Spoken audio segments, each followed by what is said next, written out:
Welcome to the Capital H podcast, where we explore the latest trends and developments to make work better for humans and humans better at work. I'm your host, Burt Ray, leader of Deloitte Consulting's U.S. Culture Transformation offering, and I also host our Human Capital HR Executives Debrief series. To prepare for a future in which crisis is business as usual, companies have an opportunity in the present to shift their thinking about talent and the many aspects of work. In this two-part podcast series, we'll be exploring what's ahead for the rest of 2022. We envision the years ahead as being about shifting from the Great Resignation to thinking about the Great Reimagination. As organizational leaders continue to navigate technological, economic, social, and geopolitical headwinds, how will they prepare for the next horizon and start to completely reimagine work, the workforce, and the workplace? This discussion will focus on what's ahead for HR at human capital leaders, specifically the importance of doubling down on the social enterprise and DEI efforts, specifically given the rise of ESG and increasing worker agency and empowerment. These are C-suite and board issues today. In this episode, Stephan, Deloitte's U.S. Human Capital Leader, is joined by Cynthia Bowman, Chief Diversity and Inclusion and Talent Acquisition Officer at Bank of America. Michael, over to you. Welcome to Deloitte's Capital H podcast, the Great Reimagination in Human Capital. What's ahead in 2022 and beyond? And today we have the great honor of being joined by Cynthia Bowman, who's the Chief Diversity and Inclusion Officer, as well as the Talent Acquisition Officer for the Bank of America. She serves as the Chief Strategist for Diversity and Inclusion and Talent Acquisition globally, focused on leading programs, initiatives, and policies that actively support the bank's diverse and inclusive workplace and recruitment strategies. Cynthia, thanks so much for joining today. Thanks for having me. Cynthia, to start us off, you have dual roles as both the Chief Diversity and Inclusion Officer and the Talent Acquisition Officer for the bank. Can you share a little bit about both roles and how they intersect? Absolutely. So I've been in the role serving as the Chief Diversity and Inclusion Officer for some time now. And our goals and priorities are really simple. One is around talent. Our goal, simply put, is to mirror the clients and communities that we serve at all levels. And if you look at our most recent annual report, you'll see that we do that as a collective company. We've been over 50% female for years, as well as we're now over 49% people of color as an organization from a perspective of racial ethnic diversity. Our goal, however, is to look like the world that we live in at every level. And so what we've been sharing in the human capital management section of the annual report is how we've been closing the gap at the top of the house, levels 1 through 3, through senior roles, as reported by EOC statistics, as well as for our manager population. And we've been very transparent in sharing our data and driving a commitment and accountability through our leadership team. But just because you have representation doesn't mean that you have an inclusive work environment. So we've also been focused on several things to drive a culture of inclusion for all at Bank of America. And we measure that through our Diversity and Inclusion Index. And I'm proud to say over the years that the trend and how our employees are responding to how we create an inclusive environment is very strong. And we measure that through two key levers. One is, can you bring your whole self to work at the bank? And then the second lever is, do you feel like you have access to opportunity, equal access to opportunity, regardless of difference? And we have several questions that fundamentally relate to those two. But then to support those efforts, we have just several things that we support at the bank, including our employee networks, our inclusion learning series, our courageous conversation series, a series that we call Let's Get Real. And then the last priority is really around clients and communities. We said we want to leverage D&I as a driver of growth. And that is primarily focused on a lot of the work we do outside of the four walls of Bank of America, not only for our clients, but the communities we serve. One example of that would be our work called Enterprise Pathways, where we've committed to hire another 10,000 individuals from low to moderate income neighborhoods. On the talent acquisition side, I would say the intersection is really about building a great place to work. And I'm responsible for hiring tens of thousands of people every year into this great organization. Cynthia, it's super impressive to hear about how the goals and ambitions tied to your role as a Chief Diversity and Inclusion Officer carry forward into your focus on acquiring new talent, but frankly, giving opportunities to racially and ethnically diverse talent inside of the broader society. So I love how you sort of connected those two pieces there. The last couple of years have been challenging with the pandemic. I'm curious to learn how Bank of America has kept their employees engaged throughout this pandemic. Yes, the last couple of years have been challenging for all of us. We not only experienced the pandemic, but we also saw the disproportionate impact to so many individuals throughout the world, and particularly in the United States, due to things like health, reskilling, and job creation and small business support. And so I would just say that now that we sort of are moving from the pandemic into an endemic, hopefully, we are starting to see that the market is responding to that. And we are seeing market drivers that have absolutely changed the workforce landscape. And candidates have a bit more choices, particularly in an environment where so many people are focused on hiring and bringing people back to work. And so therefore, I think the demand for talent is really starting to surpass what we saw during the pre-pandemic levels. If you look at some statistics, for instance, on Indeed, last month, job postings were up 61% versus February of 2020. I think that further indicates an increased demand for talent. In January and February, also, we saw offers that were declined for competing offers in the industry. So this was also a statistic, I believe, from Indeed, that were up 22% versus the same period of 2019. And so what it meant was during the pandemic, organizations like we did at Bank of America really needed to focus on several things to support their employees. One, I would say, is how do you support them during the health crisis? Those are things like supporting your teammates' health and safety, returning individuals to the office safely, et cetera. It's also important, I think, during this time, pandemic and now, to really promote the physical, emotional, and financial wellness of your organization and your employees. You know, for instance, for the ninth year in a row, we held medical premiums flat for any U.S. employees earning less than $50,000. We enhanced tons of benefits for our employees. We introduced new cancer support. We provided no-cost virtual medical consultations, and the list just goes on and on. In addition to that, we made commitments to do things like raise our minimum wage, or during the pandemic, we committed not to let go of any of our employees. And then we provided additional support for childcare, adult care, parental leave, which our policy is 26 weeks for the birth or the adoption of a child. And then we also focused on financial wellness. And there's so many things that we did, including, tuition assistance, $22 million. We offered free one-time expert college admissions coaching. During times like the pandemic and coming out of that, it's really important for people to feel like a company has leaned in and provided ways to support its workforce and its employees. That's where you find stickiness. That's where you find retention of talent. And that's where how you create great places to work for, where people want to come and stay. Cynthia, that sounds fantastic. And what I appreciate so much about what you just shared was the recognition that there is a spectrum of perspectives and experience and needs, and that you and the organization worked really hard to serve that spectrum because, as you know, many of the preferences and experiences are deeply personal. Cynthia, we've seen the concept of reimagination come up in conversations with clients and in the media. How can companies reimagine their talent strategies? What can they do differently to recruit, develop, and promote diverse talent? So I would say that what's important is to really, I think, first start with accountability and strong leadership from the top, boards, CEOs, meaning the focus on diversity, equity, inclusion, and strong talent management practices are part of how you operate, not something separate and distinct from business strategies. It has to be a part of the fabric of who you are as a company and really be driven from the top down as well as bottom up. And so our focus here is absolutely embedded in all that we do. It starts at the top, the commitment of the board. Our CEO is the leader of our Global Diversity and Inclusion Council. He's been the chair since he's been CEO. He does not miss a meeting. It sets an expectation around its importance. And I think it's important to hold leaders accountable for driving a diverse workforce and an inclusive workplace.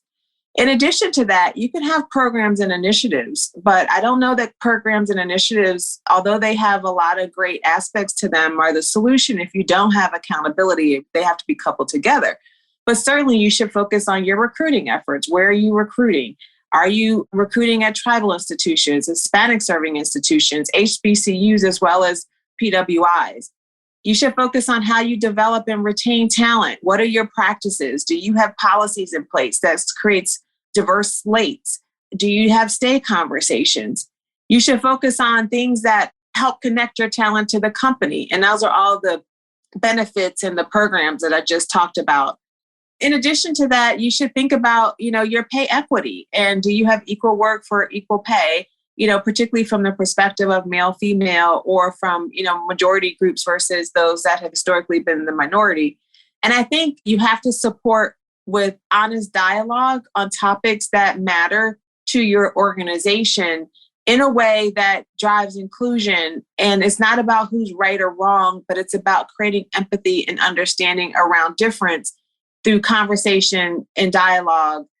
Cynthia, building a little bit on the thread that you talked about a minute or so ago around C-suite and executive engagement and accountability, what advice would you give to our listeners on the importance of executive alignment?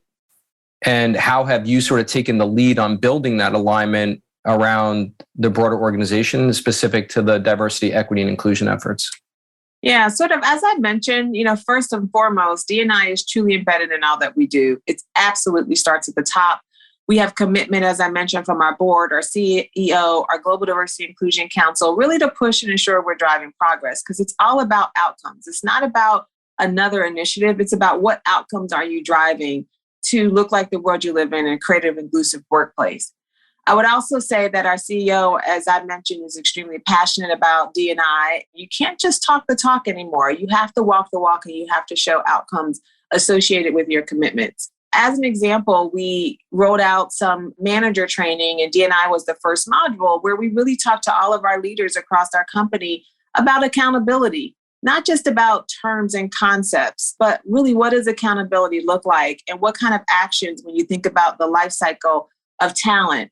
And in those critical moments that matter, how can you be a better leader to create an inclusive environment for all? I also would say that when it comes to sort of the C-suite and executive engagement, it's important to have routines and governance and forums where there's open discussions on topics of diversity, or what are some of the social challenges that we're seeing? How are we going to respond to those as an organization, or should we? And so we have a lot of open dialogue that starts at the top where they're highly engaged. And I think that's also equally important when you think about some of the issues that we deal with in the world that we live in. Sometimes those are somewhat polarized, and it's not about who's right or wrong. We have people probably on every side of every issue at a company, but it's how you create empathy. And I think understanding around that difference that enables us to really drive inclusion. And that definitely starts at the top. Thank you for that. Cynthia, in our 2018 Deloitte Global Human Capital Trends Report, we started having this conversation around the concept of the social enterprise. And if you think about the role of stakeholders in the market, not just stakeholders inside the organization, we've seen the topic of stakeholder capitalism come to fruition over the past few years. As we think about the next phase of the social enterprise and stakeholder capitalism, how should we be thinking about sort of ESG and diversity, equity, inclusion, and how can maybe these efforts be better measured? I work very closely with Andrew Peckler, who leads ESG for Bank of America. And the elements around, particularly the S and the G, the social and the governance, are so closely tied to concepts like equity and inclusion and diversity. And so your question really was around, how do you measure it? I think that is the key question, and why, for me, when I came into this role, and I believe I've been in it now over 6 years, I first started off with not only creating those 3 simple priorities, but I put metrics in place with data and reporting so we knew exactly how we were progressing. And you can see the results of that in our annual report, which is very data-driven around our diversity inclusion outcomes. We measure that through representation, we measure that through our inclusion index, and then we measure the social elements through the work we're doing to support the broader communities. One example of that is the $1.25 billion that we announced over 5 years as a company soon after the murder of George Floyd. And although we have been doing that work in the social arena for years, it was our opportunity to double down on some of those commitments. So how do you tie it back to the same thing for the investments that we're making more broadly in the community or for our own clients? How are we measuring sort of the impact of those in the various communities and in the clients that we serve? So I would contend that it is incredibly important to agree on what measures will define success for you. How do you report those in a consistent way over time, such that you also are enabled to create corrective action when the outcomes aren't necessarily the goals that you set aspirationally for your organization? Cynthia, that's a great perspective. And I know that many organizations are wrestling with different sets of data to measure and watch in order to determine improvement and progress, because progress is definitely a motivator for the workforce. So the fact that very quickly and early on in your tenure, you established some clarity around what those metrics are and continue to evolve them, I think is clearly serving you well. Absolutely. To me, it is an absolute must in this space, because one of the quotes I love is, "There is no try, just do." And how can you do if you don't even understand the basic metrics that are the baseline and what you need to do to achieve them? So when I came in the role, we created an updated report. And that report now, I can tell you diversity data across our markets, across our regions, for any business, for any subline of business, across the enterprise, by level in the organization, by senior role, by the management population, as well as the key levers that drive representation, which is hiring, promotions, and retention. So it's just really important to find a consistent way that every area within your organization can look at the same data coming from a central source to help drive accountability, action, and change. Well said. And I know accountability, action, and change was also a big part of a commitment that Bank of America announced in 2020, which is a $1 billion 4-year initiative to advance work related to racial equality and economic opportunity.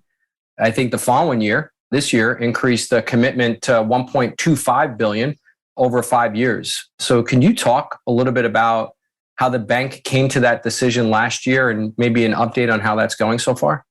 Absolutely. So that commitment really accelerated work already underway, really to help drive racial equality and economic opportunity for various communities, but specifically for Black African American, Hispanic Latino, Asian American, Native American, Pacific Islanders, particularly groups where the data would show that they were disproportionately impacted, particularly due to the pandemic.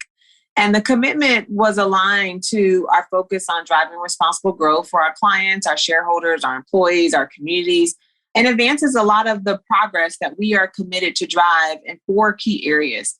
So we decided that we would focus on health, so to address inequities of access to healthcare. We wanted to focus on jobs. How do we upskill and reskill workers and create a pipeline of talent for the future?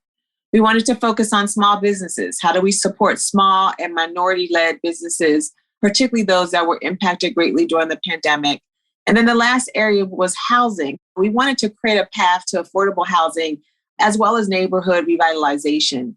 And so we focused on these areas because they were where systemic long-term gaps have existed and where significant change is required, quite frankly, for progress. And that progress we wanted not only to occur, but to be sustained.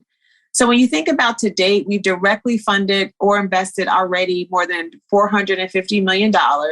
And that's in addition to other ways that we continue to make an impact on our community. That included about a $36 million to 22 minority deposit organizations and community development financial institution banks that support minority-owned businesses.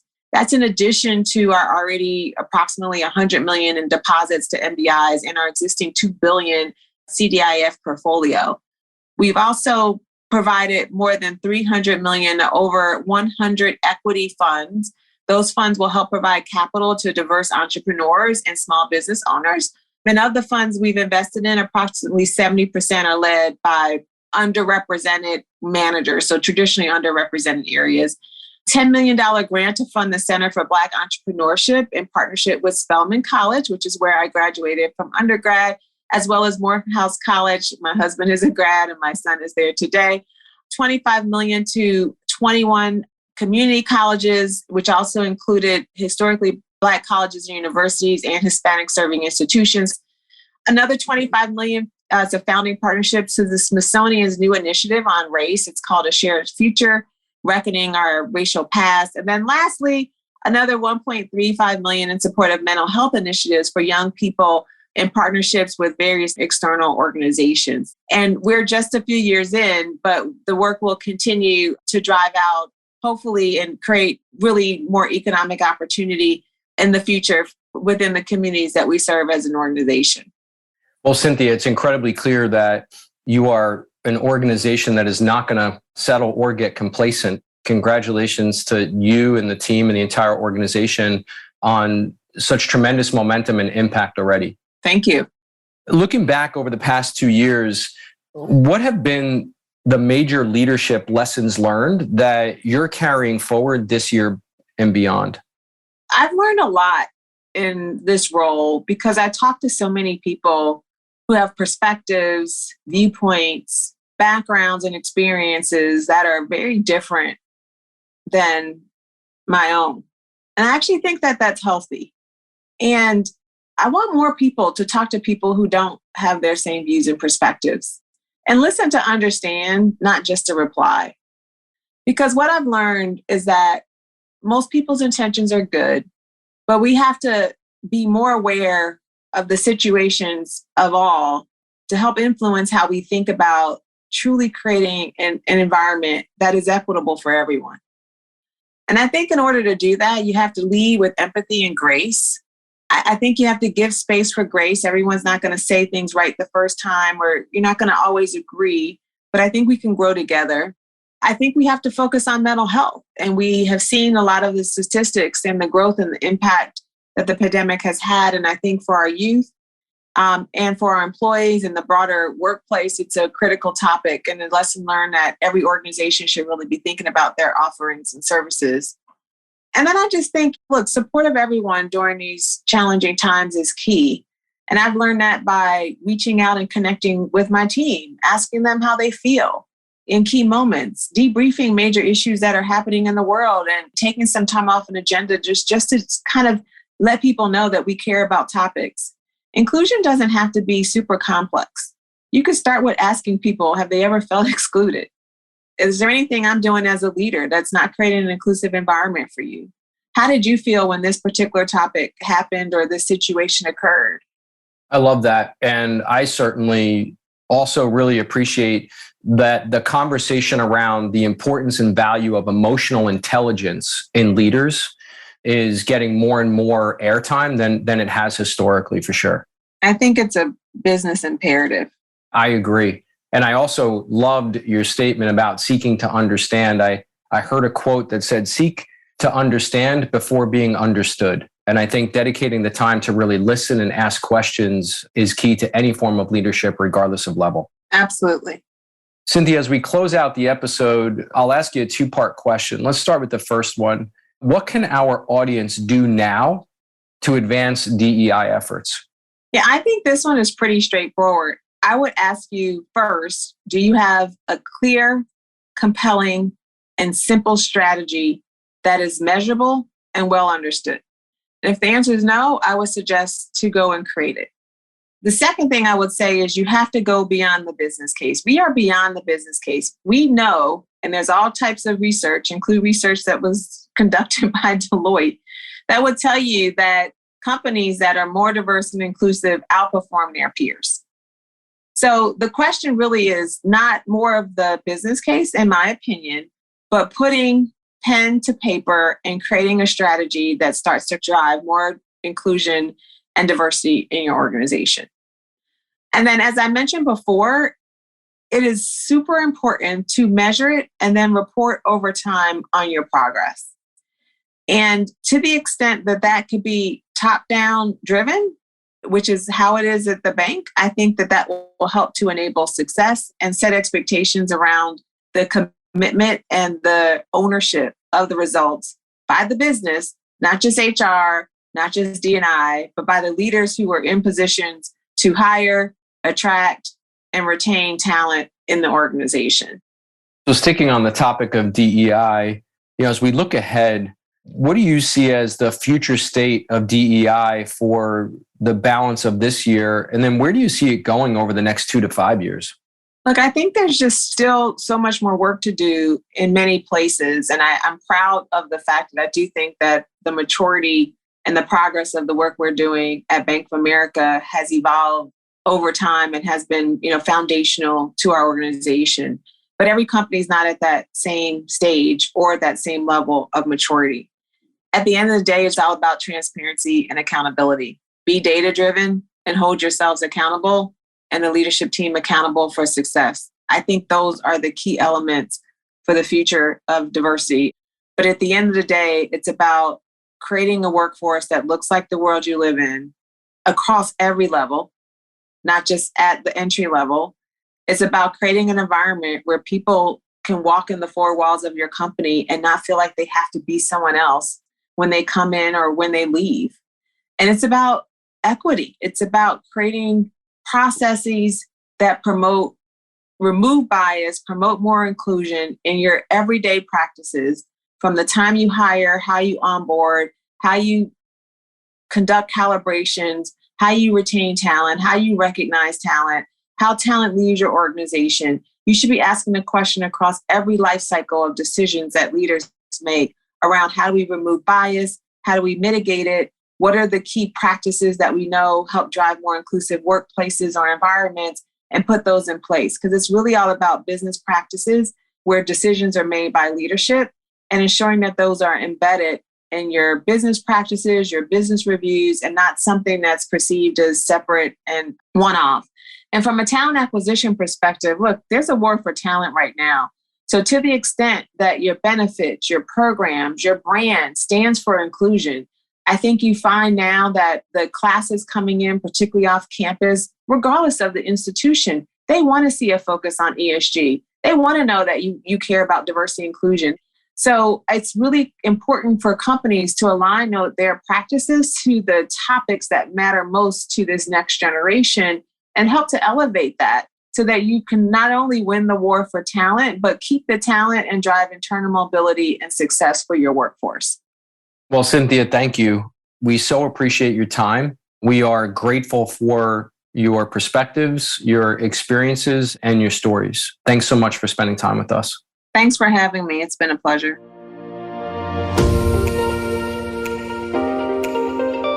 The events of the past few years further fueled the broader ongoing discussion about the role of work in our lives and the role of organizations in society.